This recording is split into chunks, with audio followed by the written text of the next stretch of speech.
Thanks, guys.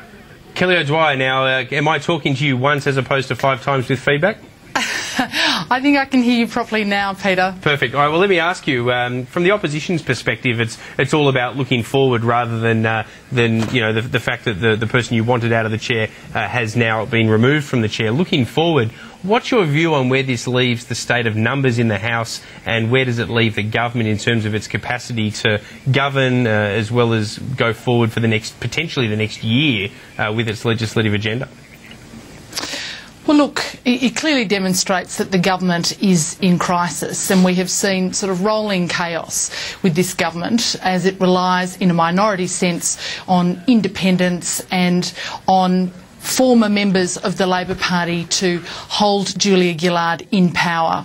We saw today in the vote the motion that came before the Parliament put by Tony Abbott to remove the Speaker for his vile and offensive comments.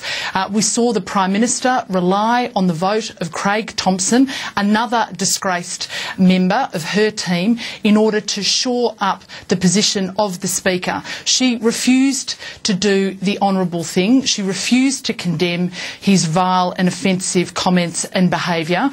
Tony Abbott was trying very hard to restore the dignity of the Australian Parliament.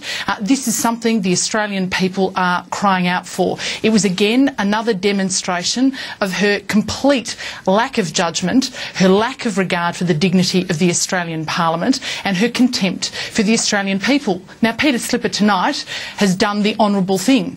He realised he could not go on as Speaker. He was not supported as Speaker. But the Prime Minister herself refused to do what needed to be done. Instead of actually being somebody who was conscious of the concerns, particularly of women, she instead decided to shore up her power base. And to do that, she needed Peter Slipper as Speaker. Rightly, I think people will... Sorry, let me just jump in there and ask you, because I think it was you that coined the phrase the handbag hit squad of all the female MPs and ministers in the government that have been coming out and slamming Tony Abbott. What were you thinking sitting there as you saw them one by one go to the side of the Parliament to vote for Peter Slipper to retain the speakership? Well, I thought they put down the handbag and they picked up the sandbag. They were basically sandbagging in Peter Slipper in order to preserve their hold on power. The only job really that Julia Gillard is concerned about is her own, and she demonstrated again her spectacular lack of judgment tonight.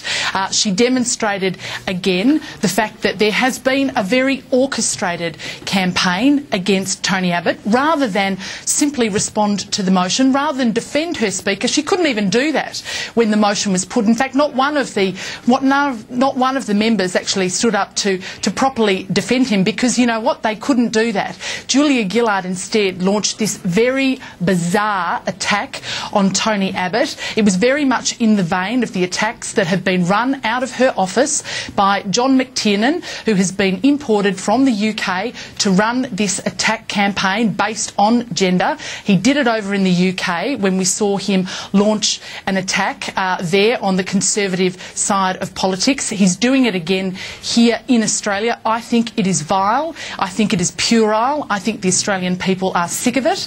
And we saw again her women members of the front bench refuse to condemn this behaviour with their vote today, and I think rightly people in their constituencies will be ringing them tomorrow and asking them why.